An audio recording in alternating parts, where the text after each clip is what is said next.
देख रहे होंगे कि स्वरूप सिंह खारा जब वहां पर जाते हैं तो उनके ऊपर एफआईआर दर्ज करवाई जाती है और कई सारे भड़काऊ बयान है वो भी वायरल हुआ। एक व्यक्ति विशेष की और प्रबुद्ध व्यक्ति की, समाज का प्रबुद्ध, उसको वहां के नेताओं ने बाशनपी से जोड़ा। बाशनपी तो आस्था का विषय था।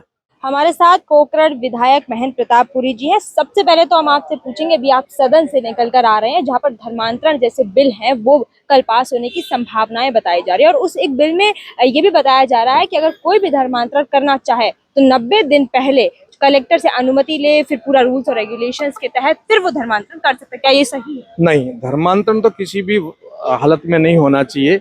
एक पुनर्घर वापसी का जो विषय वो तो जरूर होना चाहिए, क्योंकि पुरखों को दबा करके, डरा करके, मृत्यु का डर दिखा करके उन्होंने कालांतर में दबा करके धर्म परिवर्तन करवाया था। तो वो यदि स्वेच्छा से अभी आ रहे हैं तो उनके पर कोई विचार ना करके कलेक्टर जांच करे और उनको अनुमति दी जाए। परंतु धर्मांतरण तो एक प्रकार से छल कपट करके करते हैं, तो उस विधेयक को तो पास भी करवाएंगे और वो कभी भी नहीं होना चाहिए, क्योंकि राजस्थान सीमांत क्षेत्र का प्रदेश है और पाकिस्तान से लगती हुई सीमा है। और इन दिनों में जैसलमेर, बाड़मेर में विशेष करके टारगेट करके ये लोग धर्मांतरण का योजना बन, मिशनरियां एवं दूसरे समाज के लोग लव जिहाद के माध्यम से अति कर रहे हैं। इसलिए वो बहुत सामरिक दृष्टि से भी, धार्मिक दृष्टि से भी हम सबके लिए बड़ा हानिकारक। इसलिए धर्मांतरण बिल विधेयक पास होना चाहिए। डांगरी गांव के लिए आप क्या कहेंगे? वहां पर जिस तरीके से पूरा प्रकरण हुआ, घटनाक्रम हुआ, उसके बाद आप देख रहे होंगे कि स्वरूप सिंह खारा जब वहां पर जाते हैं तो उनके ऊपर एफआईआर दर्ज करवाई जाती है और कई सारे भड़काऊ बयान है वो भी वायरल है। देखिए, डांगरी का जो हुआ, एक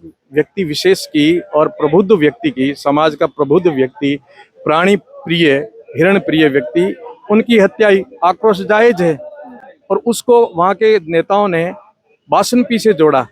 बाशनपी तो आस्था का विषय था।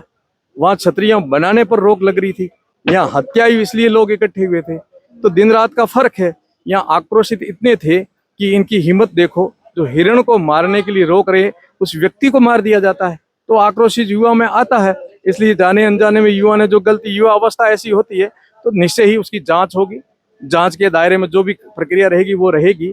और ये डांगरी सबके लिए चेतन भी किया है और दुखद विषय भी है कि जो ऐसा पशु प्रेमी और धर्म प्रेमी व्यक्ति को दिन दहाड़े चुनौती दे करके फिर रात को योजनाबद्ध ढंग से आ करके और सामूहिक रूप से उनकी हत्या की गई है। खेजड़ी बचाओ का एक कानून लाने की मांग चल रही है। आपको क्या लगता है, ये बिल पास होना चाहिए? ऐसा कोई बिल बनना चाहिए? जी बिल्कुल ही, इसमें हम सबकी रुचि है, न कि एक विधायक की, पूर्ण जनता की, सभी जनप्रतिनिधियों की। क्योंकि हम राजस्थान के निवासी है और राजस्थान में कल्प वृक्ष के रूप में यदि किसी की पूजा होती है तो खेजड़ी की होती है और पूरे प्रदेश में सब जगह खेजड़ी मिलती है। ऐसा कोई जिला नहीं है, जो ऐसा गांव नहीं जहाँ खेजड़ी नहीं है।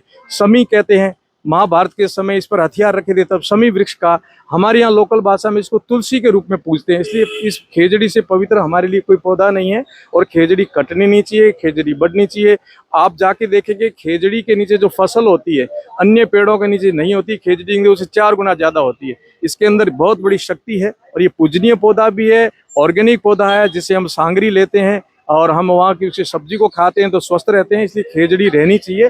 खेजड़ी कोई किसी प्रकार से कटनी नहीं चाहिए। ये सामूहिक प्रयास है, किसी एक को यश ना मिले, श्रेय ना मिले, सबको मिले और सबका प्रयास होना चाहिए। मैं ऐसा चाहता हूँ कि आपसे लेकर के मेरे तक, आम जनता तक, जनप्रतिनिधि सबको इसमें रुचि लेकर के खेजड़ी बचाने में हम सबका सहयोग करना चाहिए, क्योंकि विश्नोई समाज के लिए बहुत पवित्र पौधा है। उस समय हम सबके लिए पवित्र पौधा पर विश्नोई समाज विशेष रूप से माताओं ने खेजड़ी बचाने के लिए अपने प्राणों की परवाह न करके बलिदान दिया था। तो इतने पवित्र पौधे को इस समय हम कटने नहीं देंगे।